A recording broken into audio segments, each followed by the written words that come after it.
انس بن مالک رضی اللہ عنہ نے بیان کیا کہ رسول اللہ صلی اللہ علیہ وسلم نے فرمایا، جب تم دعا کرو تو عزم کے ساتھ کرو، اور کوئی دعا میں یہ نہ کہے کہ اگر تو چاہے تو فلاں چیز مجھے عطا کر، کیونکہ اللہ سے کوئی زبردستی کرنے والا نہیں۔ صحیح بخاری حدیث نمبر 7464۔ علی بن ابی طالب رضی اللہ عنہ نے خبر دی کہ رسول اللہ صلی اللہ علیہ وسلم ان کے اور فاطمہ رضی اللہ عنہا کے گھر رات میں تشریف لائے اور ان سے کہا، کیا تم لوگ نماز تہجد نہیں پڑھتے؟ علی رضی اللہ عنہ نے کہا کہ میں نے عرض کیا، یا رسول اللہ صلی اللہ علیہ وسلم، ہماری جانیں اللہ کے ہاتھ میں ہیں، جب وہ ہمیں اٹھانا چاہے گا اٹھا دے گا۔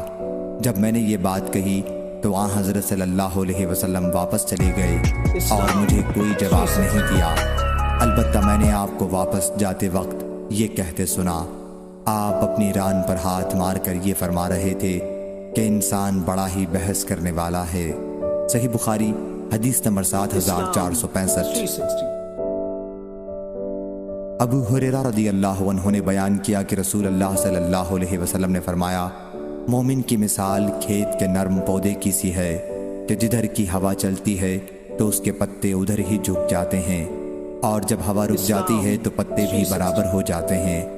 اسی طرح مومن آزمائشوں میں بچایا جاتا ہے، لیکن کافر کی مثال صنوبر کے سخت درخت جیسی ہے کہ ایک حالت پر کھڑا رہتا ہے جہاں تک کہ اللہ جب چاہتا ہے اسے اکھاڑ دیتا ہے۔